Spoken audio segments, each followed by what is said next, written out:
السلام علیکم ورحمۃ اللہ وبرکاتہ۔ بسم اللہ الرحمن الرحیم۔ حضرت علی رضی اللہ عنہ کی خلافت۔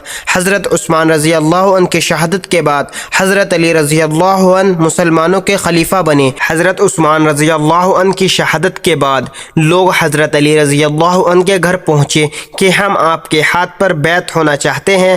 حضرت علی رضی اللہ عنہ نے کہا یہ بدری صحابہ کا حق ہے کہ وہ امیر المؤمنین چنے۔ جب سب بدری صحابہ تشریف لے آئے تو انہوں نے حضرت علی رضی اللہ عنہ کو امیر المؤمنین بنایا۔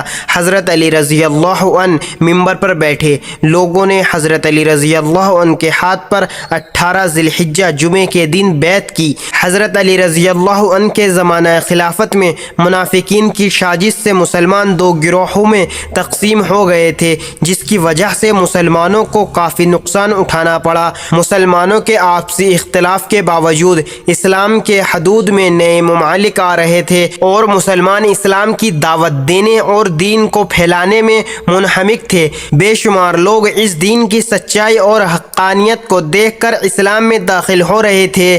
اگر آپ کو یہ واقعہ پسند آیا تو چینل ملک شاہ کو سبسکرائب کر لیں اور ویڈیو کو لائک اینڈ شیئر ضرور کریں۔ جزاک اللہ، شکریہ۔